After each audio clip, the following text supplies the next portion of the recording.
नमस्कार दोस्तों, good morning. Educated coaching classes में आप सभी लोगों का मैं स्वागत करता हूं। हमें आशा है कि आप लोग खुश होंगे, खुशहाल होंगे और मस्ती के साथ पढ़ रहे होंगे। आज हम लेकर आए हैं एक महत्वपूर्ण टॉपिक जो हर बार परीक्षा में पूछा जाता है, जिसका नाम है शिक्षा को प्रभावित करने वाले कारक या शिक्षा के कारक। तो वीडियो शुरू करने से पहले आप सभी लोग इस वीडियो को लाइक करेंगे, चैनल को सब्सक्राइब करेंगे ताकि मेरी वीडियो आप तक आसानी से पहुंच सके। तो इस आवश्यकता को आज देखते हुए शिक्षा के बारे में चर्चा करेंगे। तो आइए चलते हैं, देखते हैं। शिक्षा का उद्देश्य बहुत व्यापक होता है। शिक्षा के जो उद्देश्य होते हैं बहुत बड़े होते हैं तथा इसका उद्देश्य विभिन्न कारकों से प्रभावित होता रहता है। जो इसके उद्देश्य हैं, शिक्षा के जो उद्देश्य हैं, वो समय समय पर विभिन्न रूप से या विभिन्न कारकों के माध्यम से प्रभावित होते रहते हैं। किनके माध्यम से? विभिन्न कारकों के माध्यम से प्रभावित होते रहते हैं। तो पहला कारक है दार्शनिक कारक। आइए देखते हैं कि दार्शनिक कारक किस प्रकार से शिक्षा को प्रभावित करता है। तो देखिए, शिक्षा विभिन्न काल में समाज का उद्देश्य, शिक्षा के उद्देश्यों को विभिन्न दार्शनिक कारक या दार्शनिक सिद्धांत प्रभावित करते हैं। जो समाज के उद्देश्य के जो सिद्धांत हैं, दार्शनिक कारक हैं, जो समाज का उद्देश्य है, वो शिक्षा को विभिन्न रूप से प्रभावित करते हैं। कैसे? जिसके कारण शिक्षा के उद्देश्य निरंतर बदलते रहते हैं। मतलब कि समाज का जिस प्रकार का उद्देश्य होता है उसी प्रकार से शिक्षा को प्रभावित किया जाता है। सिद्धांत प्रभावित करते हैं, दार्शनिक सिद्धांत प्रभावित करते हैं, जिससे जो शिक्षा के उद्देश्य हैं वो निरंतर बदलते रहते हैं। दिन प्रतिदिन कुछ ना कुछ बदलाव होता रहता है। शिक्षा के उद्देश्यों की आवश्यकता के अनुसार परिवर्तित किया जाता रहता है। शिक्षा के जो उद्देश्य हैं उनको आवश्यकता के अनुसार परिवर्तित किया जाता रहता है। जैसे आप देख लीजिए, बौद्ध काल में भगवान बुद्ध की दार्शनिक और धार्मिक कथाएं फैली हुई थी, शिक्षाएं फैली हुई थी। मतलब भगवान बुद्ध के समय में उनकी दार्शनिक और धार्मिक कथाएं फैली हुई थी। तो उस समय शिक्षा का मुख्य उद्देश्य क्या था? उस समय शिक्षा का मुख्य उद्देश्य था बौद्ध दर्शन को प्रसारित करना। किसको प्रसारित करना?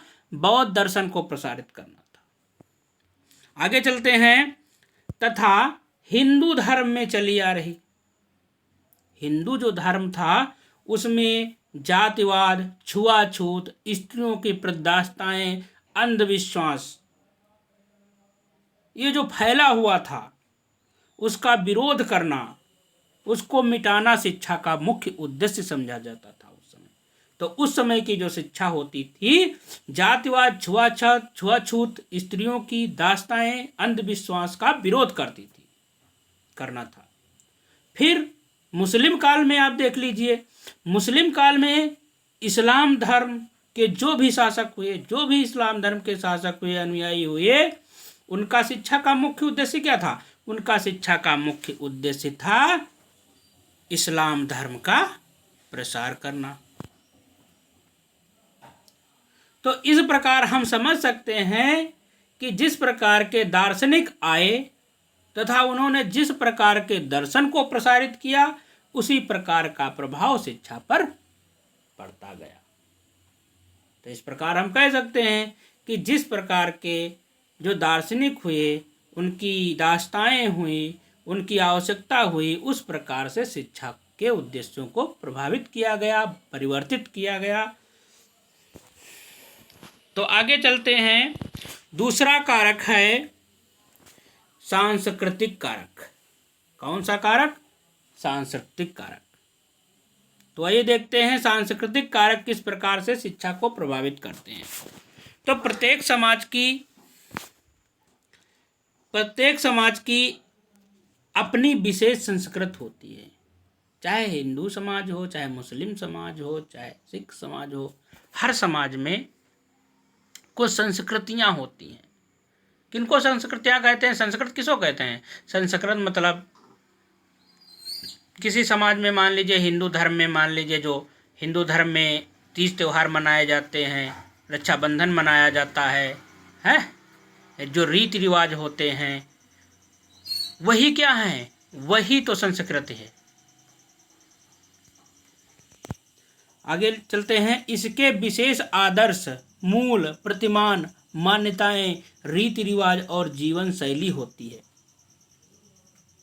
जिसको क्या कहते हैं? संस्कृत कहते हैं। और यही रीति रिवाज, मान्यताएं, मूल, प्रतिमान, जीवन शैली नई पीढ़ी को उसमें ढालना शिक्षा का प्रमुख उद्देश्य माना जाता है। क्या माना जाता है? शिक्षा का प्रमुख उद्देश्य माना जाता है। क्या करना? नई पीढ़ी में परिवर्तित करना, हस्तांतरित करना शिक्षा का मुख्य उद्देश्य समझा जाता है। शिक्षा सामाजिकरण का प्रमुख साधन है। शिक्षा से क्या होता है? शिक्षा से सामाजिकरण होता है, व्यक्ति का सामाजिकरण होता है, क्योंकि शिक्षा के माध्यम से व्यक्ति का सामाजिकरण संभव है और यही सामाजिकरण का एक प्रमुख साधन है। शिक्षा क्या है? सामाजिकरण का प्रमुख साधन है। इसके द्वारा क्या होता है? इसके द्वारा संस्कृत के अनुसार ही गुरुकुल और आश्रमों में गुरु अपने शिक्षार्थियों को शिक्षा देते हैं। ये सामाजिकरण है। सामाजिकरण के कारण, संस्कृति के कारण, इसी संस्कृति के कारण जो गुरुकुल हैं और आश्रम हैं, जहाँ पर गुरु के साथ रह करके शिष्य शिक्षा ग्रहण करते हैं, वहाँ पर गुरु अपने विद्यार्थियों को शिक्षा देते हैं संस्कृत के अनुसार। तो आइए चलते हैं, देखते हैं तीसरा कारक।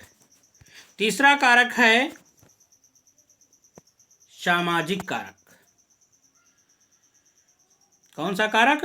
सामाजिक कारक। देखते हैं, किसी भी समाज की जैसी सामाजिक व्यवस्था का स्तर होता है, मतलब समाज की जैसी व्यवस्था होती है, समाज समझ लीजिए, उससे ही शिक्षा के उद्देश्य प्रभावित होते हैं।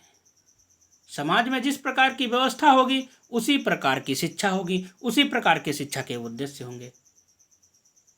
होते हैं। जैसे आर्य समाज में जात व्यवस्था पनपी तथा ब्राह्मणों की जाति को सर्वोच्च माना गया, उनकी जीवन शैली एवं आचरण आदर्श माने गए हैं। आर्य समाज में जातवाद व्यवस्था पनपी थी, उसमें ब्राह्मण की जात थी वो सर्वोच्च मानी गई है, और उनकी जीवन शैली और आचरण जो है वो सर्वोच्च माने गए। तो उस समय शिक्षा का मुख्य उद्देश्य क्या था? मतलब ब्राह्मणों के जैसा बनना, उन्हीं के जैसा बनना या बनाना। शिक्षा का यही उद्देश्य था कि हम आर्य समाज में फैली हुई जात व्यवस्था में पनपी जो ब्राह्मणों की जात सर्वोच्च मानी गई, उनकी जीवन शैली एवं आचरण आदर्श माने गए, उन्हीं के अनुसार बनाना, ब्राह्मणों जैसा बनाना, उनकी जात जैसा बनाना। तो शिक्षा का प्रमुख उद्देश्य उनके जैसा बनाना ही था। दलितों और जनजातियों की सामाजिक आर्थिक दशा बहुत निम्न और खराब थी, अतः उन्हें शिक्षा से वंचित किया गया। जो दलित थे, जनजातियां थी, उनकी जो आर्थिक दशा थी वो निम्न थी, बहुत खराब थी, जिससे क्या किया गया? उन्हें शिक्षा से वंचित रखा गया, उनको शिक्षा को प्राप्त करने से रोका गया और ब्राह्मणों जैसा बनाने का प्रयत्न किया गया। चौथा कारक है आर्थिक कारक।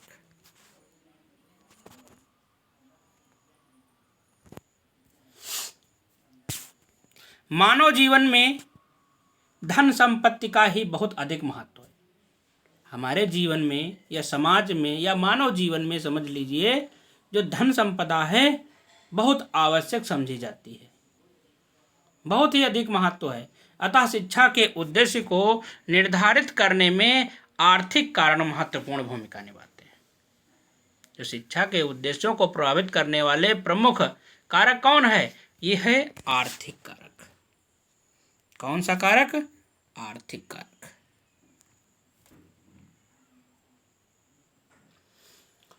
महत्वपूर्ण भूमिका निभाते हैं। पूंजीवाद की आर्थिक नीति ने वर्ण संघर्ष उत्पन्न कर दिया। जो पूंजीवाद व्यवस्था थी, उसने वर्गों में संघर्ष उत्पन्न हो गया। उसके कारण जनसाधारण में आर्थिक चिंताएं, असुरक्षा तथा बेरोजगारी बढ़ने लगी। वर्तमान वैश्वीकरण की बढ़ती हुई प्रवृत्तियों ने आर्थिक चिंताएं और कष्ट बढ़ाए, जिससे प्रभावित होकर अब शिक्षा का प्रमुख उद्देश्य नौकरी या व्यवसाय शिक्षा देना बन गया है। इस समय शिक्षा का मुख्य उद्देश्य क्या है? इस समय शिक्षा का मुख्य उद्देश्य है कि बच्चे को पढ़ा लिखा करके उसको व्यवसाय कराया जाए, है? उसको नौकरी दिलाई जाए। ये उद्देश्य है शिक्षा का। क्योंकि इस समय जो है, वर्तमान समय जो है, वो वैश्वीकरण की बढ़ती हुई प्रवृत्तियों से प्रभावित है, हैं? आर्थिक कारक जो हैं इनको प्रभावित करते हैं। अधिकतर विद्यार्थी पारस्परिक विषयों में से, जैसे दर्शन, कला है, धर्म, संस्कृति आदि को पढ़ाना नहीं चाहते, बल्कि विभिन्न व्यवसाय पर आधारित शिक्षा, जैसे MBA है। कौन कौन सी शिक्षा है? MBA है, MSc है, BEd है आदि पर ज़्यादा ध्यान देते हैं। इस समय जो गार्जियन होते हैं, अपने बच्चों को पढ़ाने के लिए कोई दर्शन शास्त्र या संस्कृत जैसा पाठ नहीं पढ़ाते हैं, वो सिर्फ व्यवसाय पर आधारित ही विषय पढ़ाते हैं, जैसे MBA है, BCA है, B.Ed है आदि ज़्यादातर ध्यान देते हैं इसकी तरफ, जिससे आर्थिक संपन्नता आ सके। किस लिए करते हैं? क्योंकि आर्थिक रूप से मजबूत हो सके, हैं? कुछ पैसा कमाने लगें और अपने आप को आर्थिक रूप से मजबूत बना सकें। इसीलिए जो पिता होता है अपने बच्चों को व्यवसाय पर आधारित शिक्षा प्रदान करता है, क्योंकि उसको धन की जरूरत है। पांचवा कारक है राजनीतिक कारक। कौन सा कारक? राजनीतिक कारक। तो आइए देखते हैं राजनीतिक कारक किस प्रकार से शिक्षा को प्रभावित करता है। किसी भी देश में समाज के विकास में उस देश पर शासन करने वालों की राजनीतिक विचारधारा का स्पष्ट प्रभाव दिखाई देता है। किसी भी समाज में, देश में, समाज के विकास में उस समय जिस प्रकार का राजनीतिक विचारधारा होती है, उसी का प्रभाव दिखाई देता है। यदि समाज का शासक तानाशाही प्रवृत्ति के होंगे, तो निश्चय ही शिक्षा के उद्देश्यों में तानाशाही प्रवृत्ति का विकास करना चाहेंगे। मतलब कि किसी भी देश में समाज के जिस विकास में उस समय पर शासन करने वाले लोगों की राजनीतिक विचारधारा का स्पष्ट प्रभाव दिखाई देता है। यदि समाज का शासक तानाशाही प्रवृत्ति का है, तो शिक्षा में तानाशाही प्रवृत्ति का विकास करना चाहेंगे वो लोग, उसमें उसके उद्देश्य को बदलना चाहेंगे। अर्थात शिक्षा के माध्यम से ऐसे समाज का निर्माण करने का प्रयास करेंगे जिसमें सिर्फ शक्तिशाली लोगों का अधिकार हो सके, जिसके विपरीत प्रजातांत्रिक समाज में राजनीतिक विचारधारा के तहत सभी का समान विकास करना, अतः ऐसे समाज में शिक्षा का उद्देश्य व्यक्ति का सर्वांगीण विकास करना है। चौथा उद्देश्य है नैतिक कारक।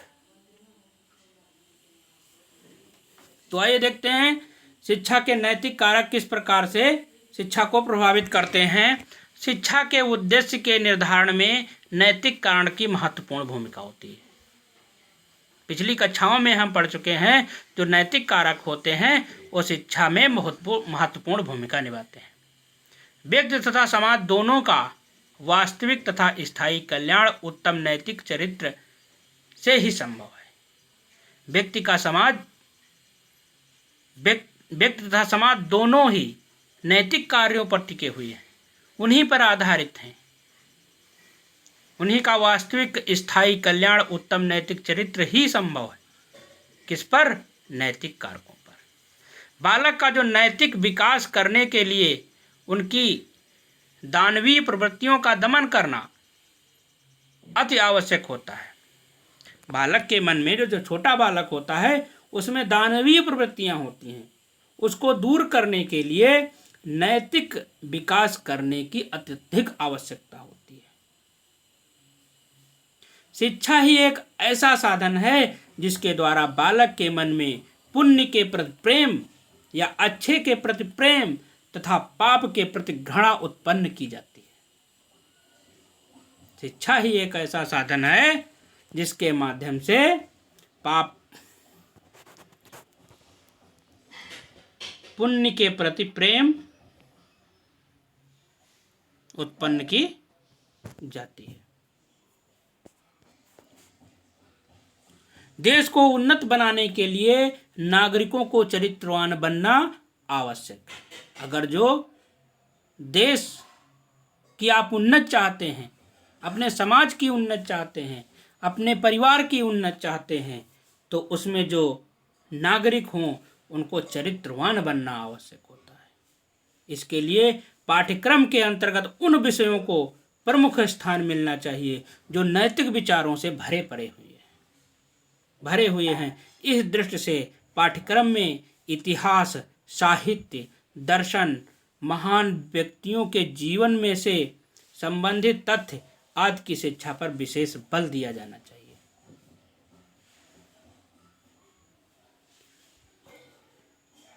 तो सातवां कारक है धार्मिक कारक। आइए देखते हैं धार्मिक कारक किस प्रकार से शिक्षा को प्रभावित करता है। मानव जीवन में धर्म का विशेष स्थान होता है। किस चीज का स्थान होता है? धर्म का विशेष स्थान होता है। धर्म का मुख्य आधार विश्वास है। और धर्म का आधार क्या है? धर्म का आधार विश्वास है।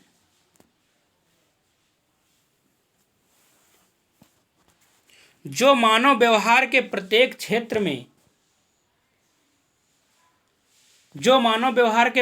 क्षेत्र को नियंत्रित करता है। जो धर्म है, विश्वास है, यही क्या है? यही मानव व्यवहार के प्रत्येक क्षेत्र को नियंत्रित करता है, उसको कंट्रोल में रखता है।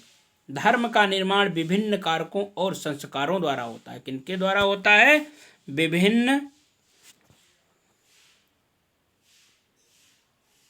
विषयों और संस्कारों के द्वारा होता है। धर्म का मुख्य उद्देश्य नैतिक, धार्मिक मूल्यों की स्थापना करना है तथा व्यक्ति को भावात्मक सुरक्षा प्रदान करना है। क्या करना है? व्यक्ति को भावात्मक सुरक्षा प्रदान करना है।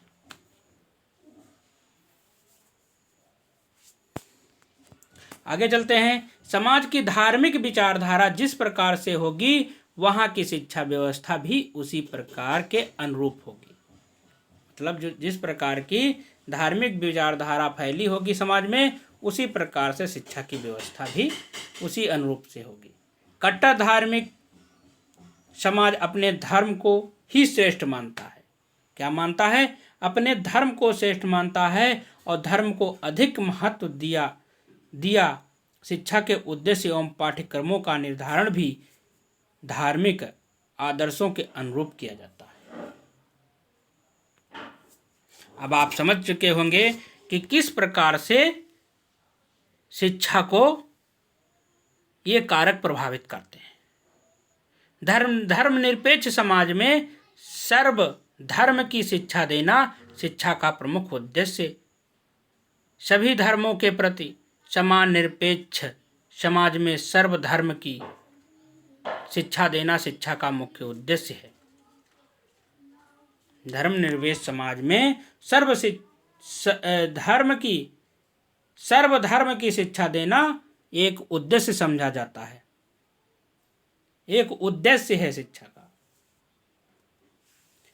सभी धर्मों के प्रति समान दृष्टिकोण, सभी धर्मों के पास समान दृष्टिकोण रखना तथा सभी धर्मों की भावनाओं को समान महत्व देना शैक्षिक विकास हेतु आवश्यक है। तो आप समझ गए होंगे किस प्रकार से ये कारक शिक्षा को प्रभावित करते हैं। आज का वीडियो इतना ही। अगर जो वीडियो अच्छी लगी हो तो इसको लाइक अवश्य करें, सब्सक्राइब अवश्य करें। जय हिंद। मिलेंगे अगले वीडियो में।